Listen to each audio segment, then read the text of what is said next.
and review for a spring book.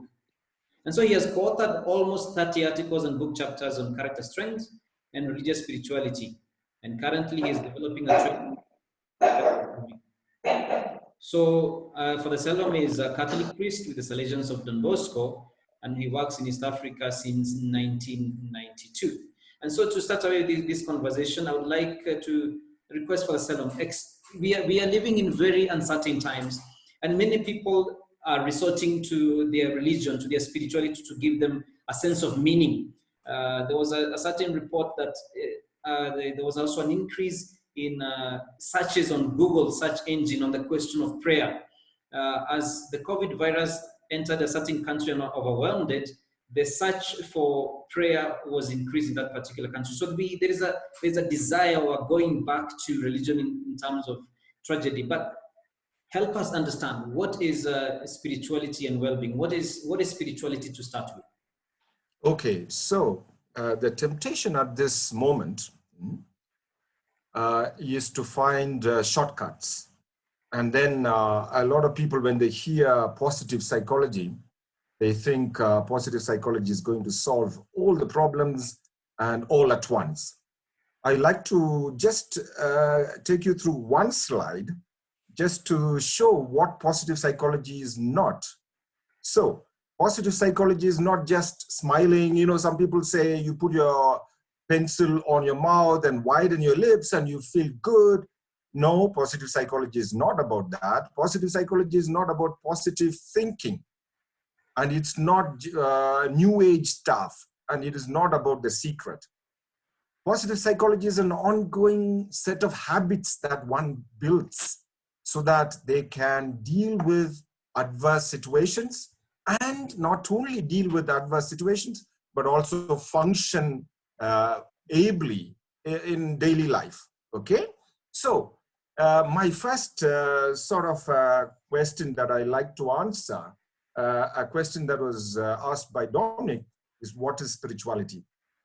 And on that basis, then I would rest the rest of my discussion. So what is spirituality? A lot of people today dichotomize religion and spirituality in scholarship as well as in practical life. So let us see what I understand as elements of religion. By the way, if the Zoom connection should go off in between after 40 minutes, you just click on the same link and you should be back again. There should be no problem with that. Okay? And all those who are having trouble right now getting into Zoom could be actually, they should be able to get into the same presentation on Facebook. It's live, and you could also ask your questions. So since all of you are muted, if you want to ask any question at any time, you just chat, you text the question on Facebook or on Zoom, and we will pick it up as we go, and mostly at the end. So back to the elements of religion. I would summarize the elements of religion in 4 C's. The first element of religion is, I call the creed. The creed is a set of beliefs that followers of a religion are expected to accept. They can, and mostly they are contained in the scriptures and in the tradition. The second C of religion is code. Code is a set of rules and practices that followers of a religion have to take on in their moral life, in their social life. And the third C is what I call cult. Here, cult is a set of rituals used in worship and personal practice. They deal with certain situations and also life cycle rituals. And then the 4th C is community. Okay, that religion by nature has a set of a group of people who believe in a common creed, practice a set of code, and also follow certain rituals when they come together for worship, and they're expected to practice that even as individuals. But in psychology, often we focus on religiosity. Religiosity is now how individuals respond in terms of their thoughts, feelings, and behavior to the four C's of religion. Okay, so when it comes to the psychological study of religion, we are studying how religious components of the four C's affect individuals' thoughts, feelings, and behavior. So remember that, and we will come back to that. Now, what is spirituality? Again, I would like to summarize spirituality in four C's. First is a set of coherence, meaning, purpose. So people who are spiritually oriented are constantly seeking a sense of coherence, meaning in terms of significance. What does my life mean? What do things around me mean? And things like that. And what is all this about? What is the purpose of life? And so that is a first C. The second C is, I would say, being compassionate. Being compassionate, a morality that is based on compassion. Okay, and the third C is connectedness with the divine and the rest of creation. And the fourth C is, yes, there could be a community around the spirituality, but this community is not an institution, but they see this community as a group of pilgrims who are searching for all the other three C's. Coherence, connectedness, and they want to practice compassion in the morality.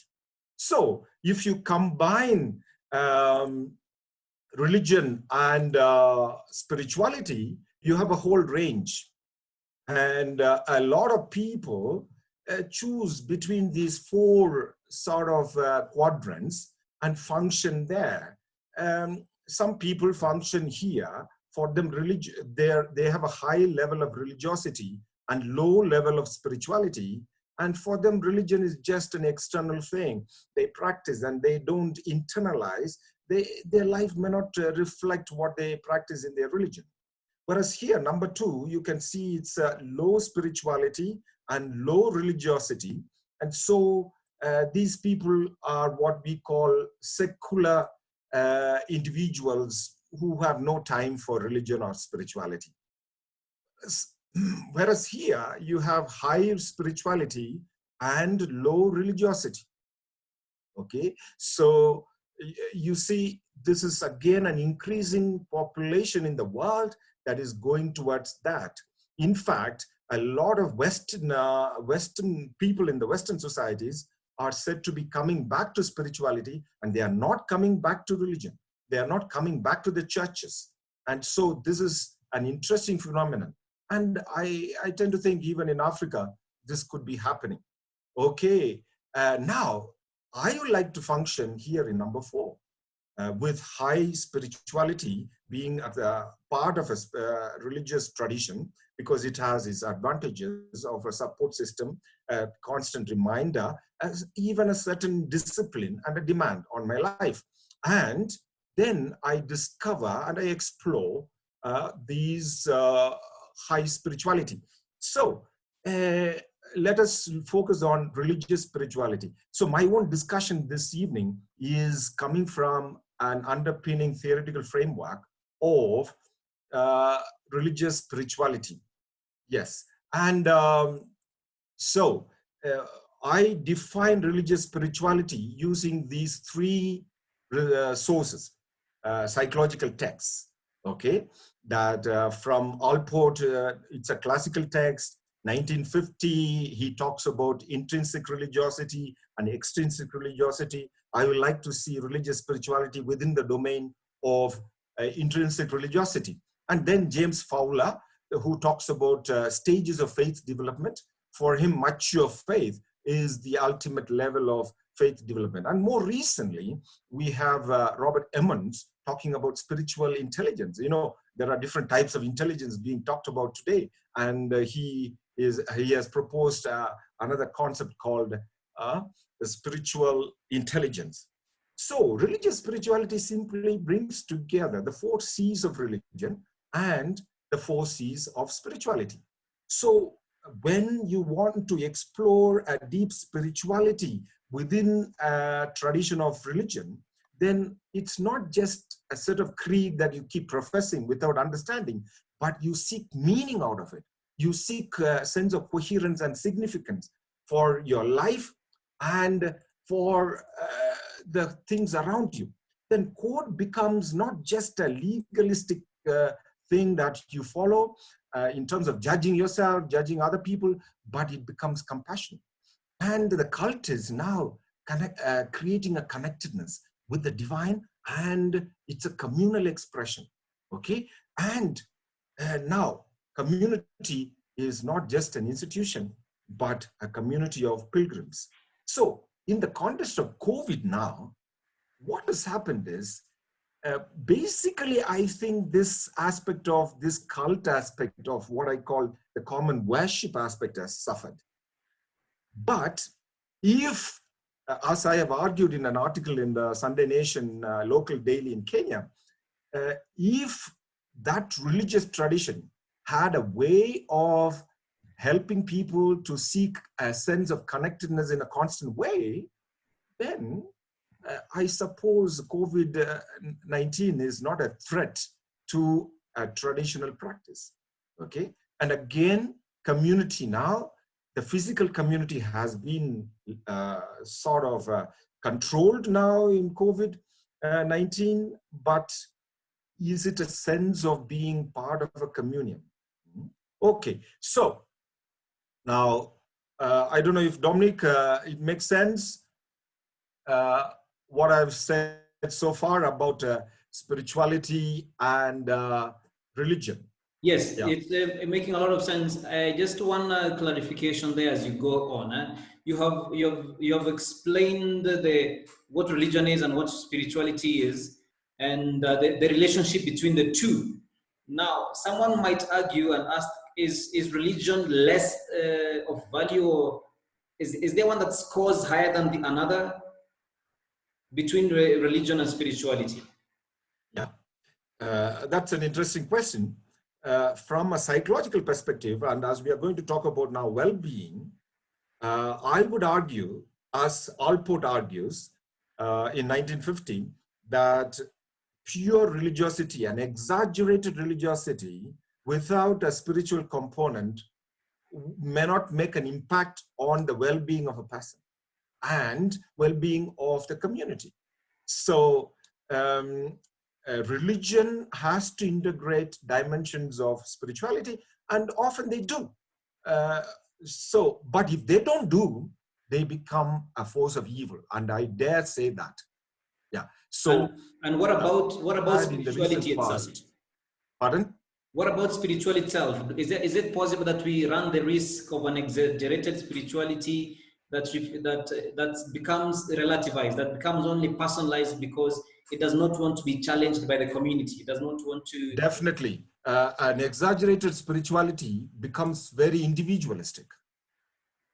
Yeah, and if there is that component of compassion, eventually there has to be an expression of a community around that spirituality, you know.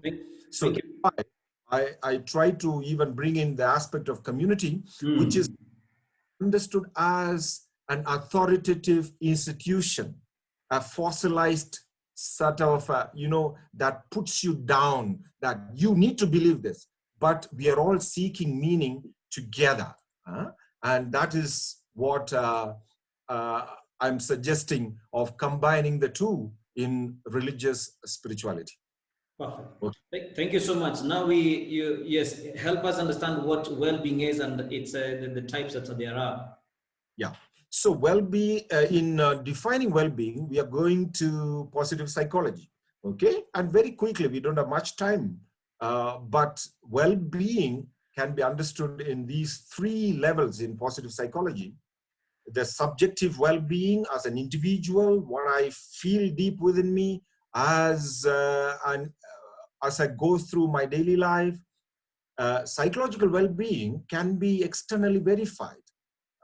in terms of my functioning in daily life, whether I'm able to go on with my life, and other elements. I'm going to look at the details. And social well-being. How do I connect to the society in terms of my contribution to the society, my sense of belonging, sort of a predictability of my society, and all that. No. So very quickly, subjective well-being now is simply, you know, how you feel deep within you. You feel relaxed, you feel at home, you feel a sense that you're okay. So that is what is called subjective well-being. And you might think in psychology this is not measurable, but I can assure you, we can measure through your sweating, your heartbeat, your breathing rate, your skin temperature. And there are biometric indicators of even subjective well-being today, okay? But it's personally an internal experience. But psychological well-being, here is a model of Carol Reif. She talks about 6 dimensions of psychological well-being. You can start with self-acceptance, okay, that's clear enough. You have autonomy. Autonomy is sort of self-determining possibility that you can determine your own life and your own future, okay? And you have a sense of personal growth, that you are continually developing, growing, and you feel good about it. Here, environmental mastery, ability to predict the future. I like to use the word agency, okay? When you exaggerate agency, it becomes control, power, you know, and then that could be negative. But environmental mastery is a balanced sense of able to have control over my environment, positive relations with others, and purpose in life. Okay, we'll come back to some of these because even in the context of COVID-19, I think some of these are very relevant to keep up our psychological well-being. Okay, so now social well-being. Sorry, let me go back. Yeah. So social well-being, this is another model proposed by Keyes, psychologists called Keyes, but you can see an overlap between psychological well-being and social well-being. But here I think the unique dimensions are more in sense of belonging, and the way you feel you're contributing to your society as part of your social connectedness, and also your personal growth. So you have the dimensions of social well-being. But here is a summary of well-being that we can summarize that in a pleasant life, that is basically subjective well-being, and to use a Greek term, hedonia, and good life and meaningful life are more related to psychological well-being and social well-being, and they are summarized in this Greek term eudaimonia. Okay, so that brings us very briefly to the end of that second part of exploring what is well-being. And I think in the ongoing webinars in the coming weeks, this would become more and more clear, and I suppose they will be revisited. All right, Dominic, are we okay? Yes, yes. Thank you so much for that. So now you are going to introduce us and explain to us now what you have explained to us, how they interact now with the question of the pandemic, how they interact, how it can be of help. And I think for those of us who are viewing, this is now the gist. This is the main part of this conversation. So spirituality and well-being in the context of COVID-19. How are we now to go about that? Great, thank you. And so I have 4 points here, okay?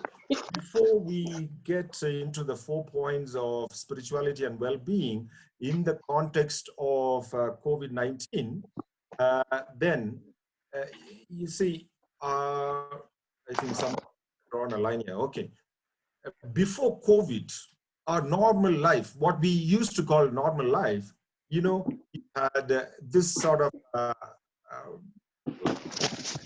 I am there and the world is there. But of course, I'm within the world. But just to understand the relationship, I have put it apart. You see, the world sends you a stimulus and you respond. Another stimulus, you respond. You know, the alarm rings, you wake up, you take your breakfast, you jump into a car and you go to work and your boss shouts at you and you shout him back or you try to feel bad about it. And life goes on like that. But I think what COVID-19 has done is, you know, it has reduced the stimulus. The stimuli have become fewer, okay? We are working from home maybe, we are spending more time within doors, and so maybe now there are new type of stimuli, like fear of death maybe I have to deal with my difficult spouse, difficult child, you know, new type of stimuli. So here is where I think we we might experience a sense of getting lost. You know, what is it all about? And so we have to negotiate with this new situation. In some ways, it can serve for the better that the stimuli have been radically reduced. And so we can plan anew our own life and how I'm going to deal with the world, even in the post-COVID situation, you know? So what can I do in this situation using my tools from religious spirituality in order to enjoy well-being as an immediate response and as a habit? So that is my sort of a question that I'm posing to myself. And I like to answer it in 4 ways. First is, let us understand an interesting concept called trauma growth. Even though this particular COVID-19 seems very traumatic for some of us, it's an adverse situation, it is a threatening situation, but it doesn't need to become a traumatic experience. So let us start with what we call schema. Schema is a set of expectations we have in our head, that the world should work like this, daily life should be like this, I should behave like this, other people should respond to me like this. But often life is not like that. There are adverse events and situations, you know, that you expect your car to start off when you start off the ignition, but often it doesn't, or sometimes it doesn't.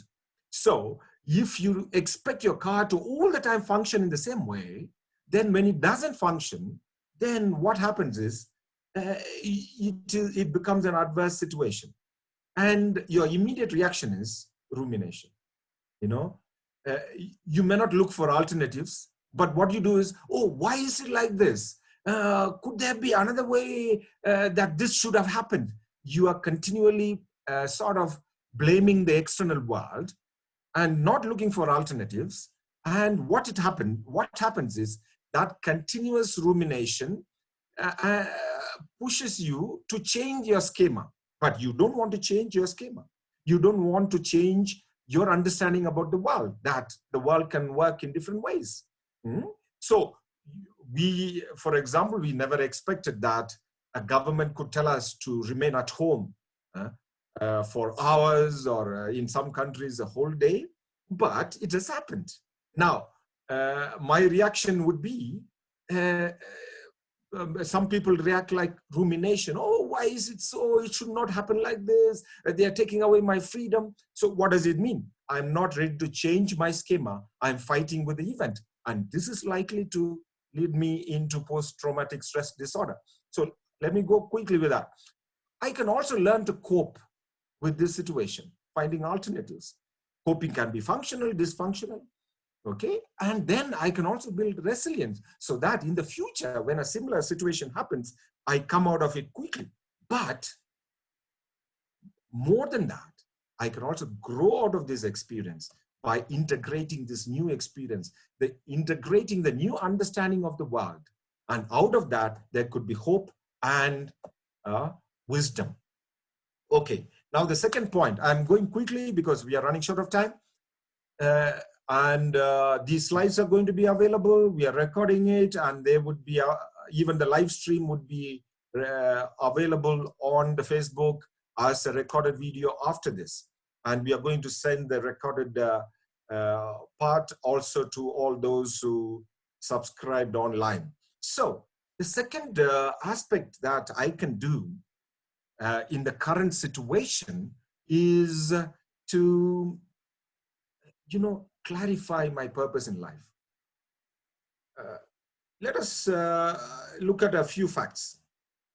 William Damon, one of my favorite psychologists, his own research has shown that people who have clear purpose in life are happy people. Now, for him, what is purpose? Purpose is a desire to achieve something beyond the self. So, people who might feel traumatized at the moment could be lacking a sense of purpose in their life. Oh yes, I was working, I was going to work, now I cannot work, I was getting money, now I am not able to get money. But for what were you getting that money? For what were you working? Now, that ultimate end, is it still relevant? That is a question that a sense of purpose in life really asks me. And religious spirituality that we talked about in the beginning, and under which we are discussing well-being, really helps me to revisit and to develop my purpose in life.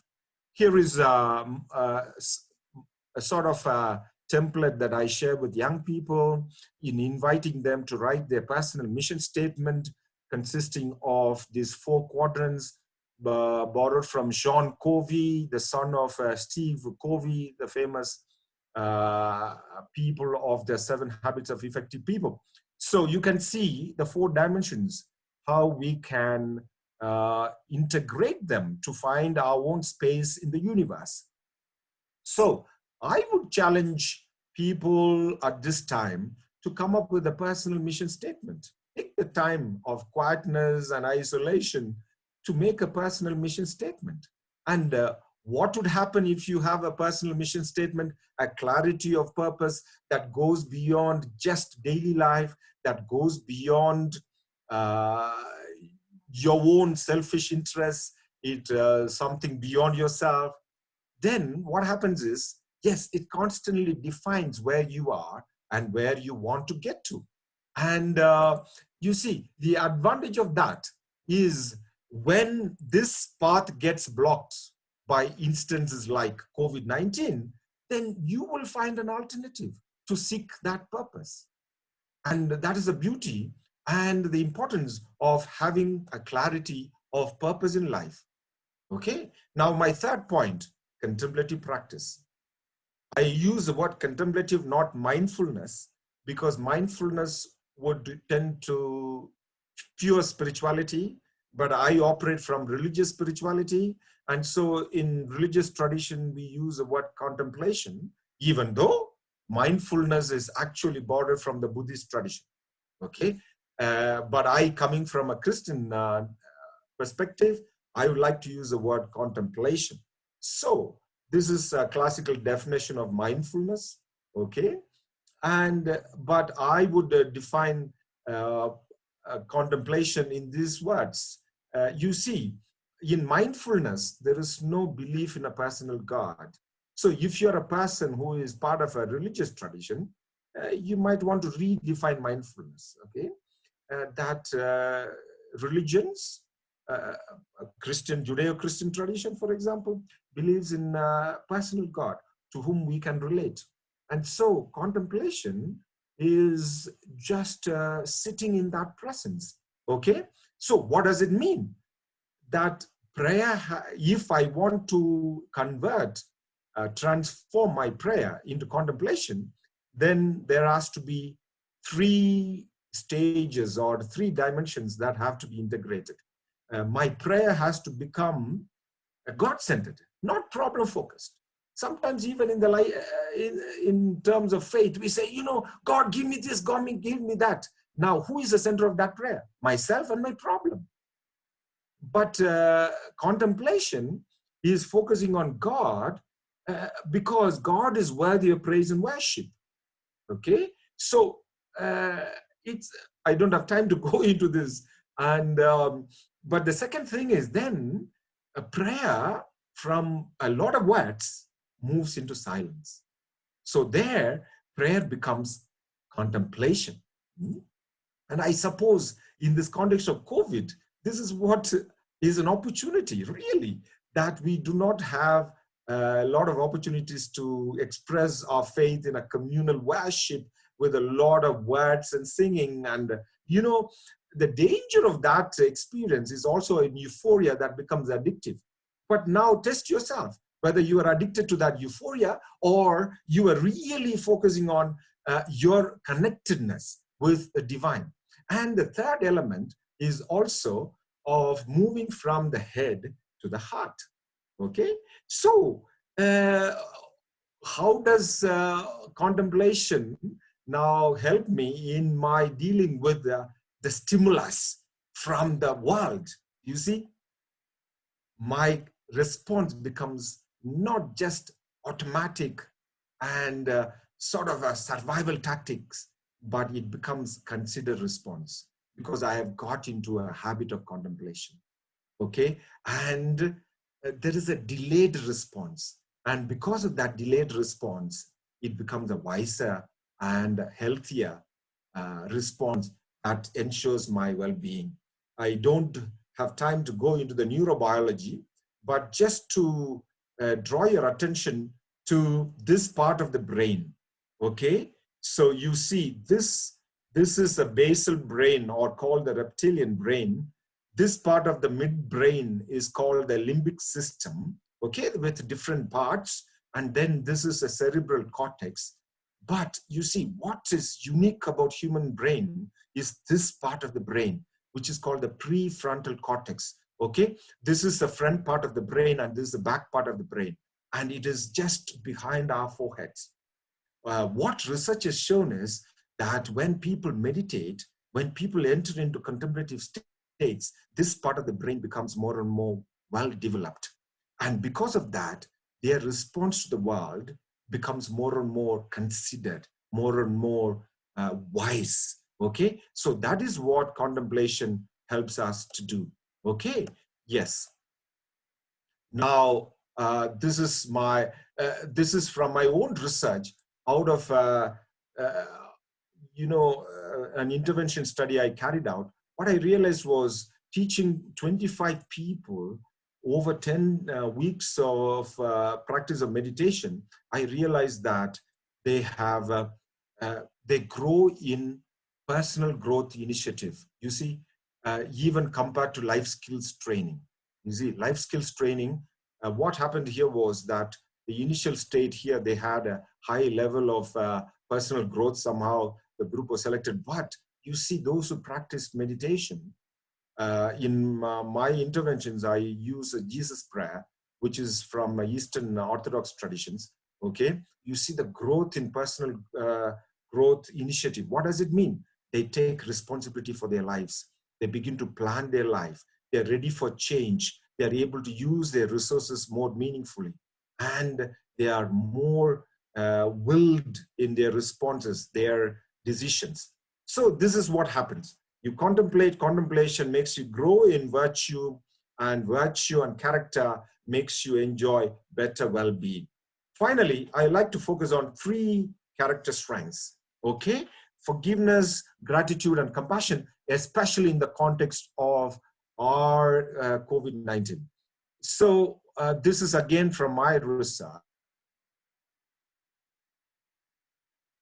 Are predicting addiction, okay, or lack of character strengths.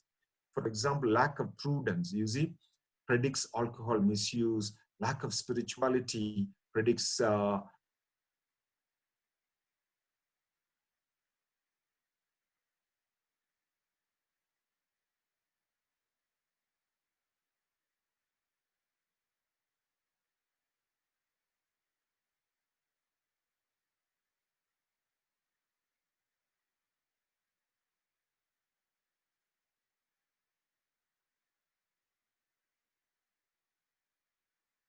eternal forgiveness to reconciliation.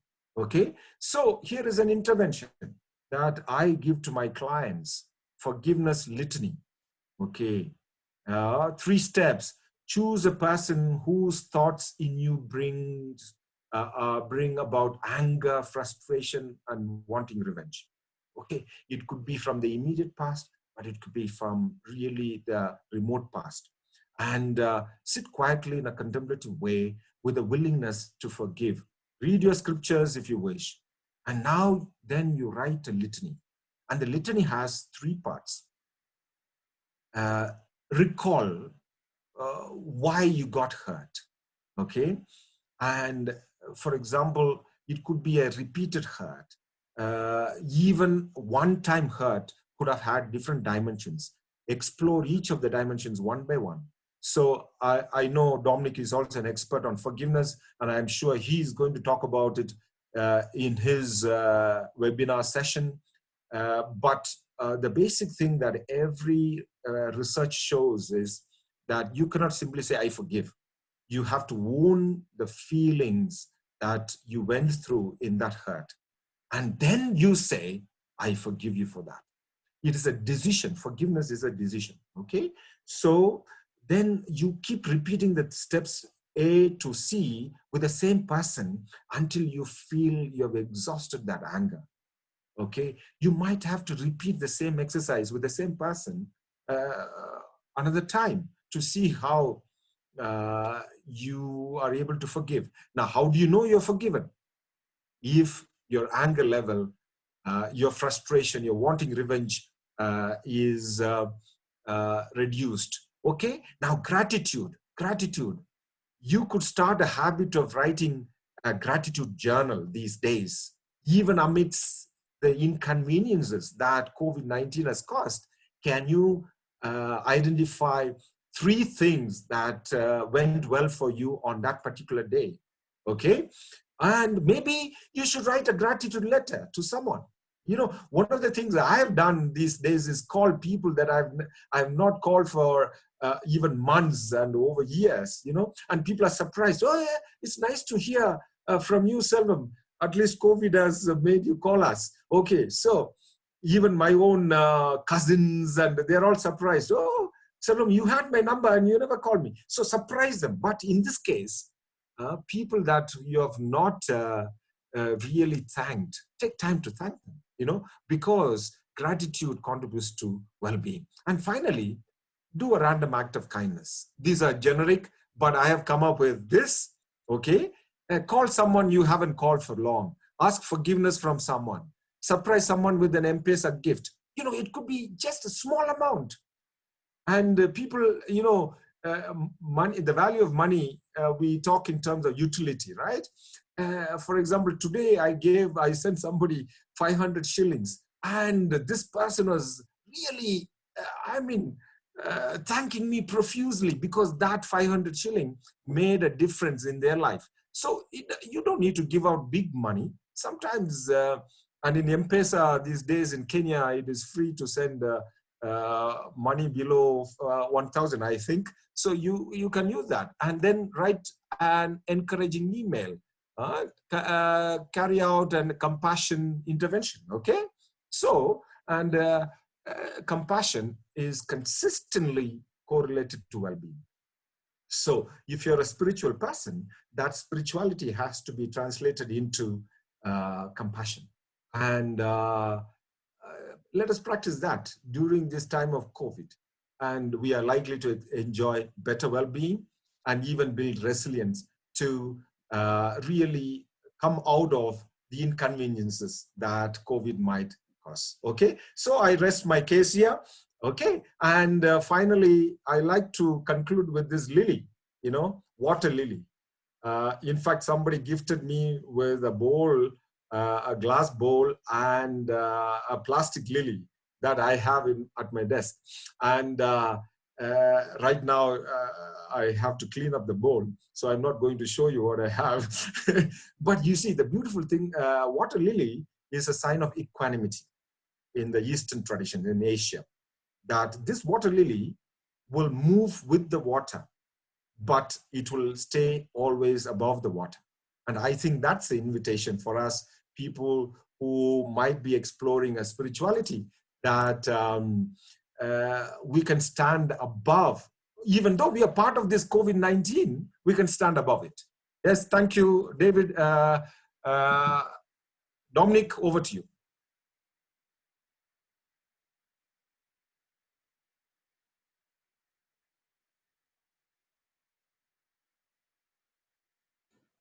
So thank you so much for Reverend Professor Selvam for that presentation. And it has been a powerful presentation, especially on some of the exercises that you've mentioned on forgiveness, gratitude, and compassion.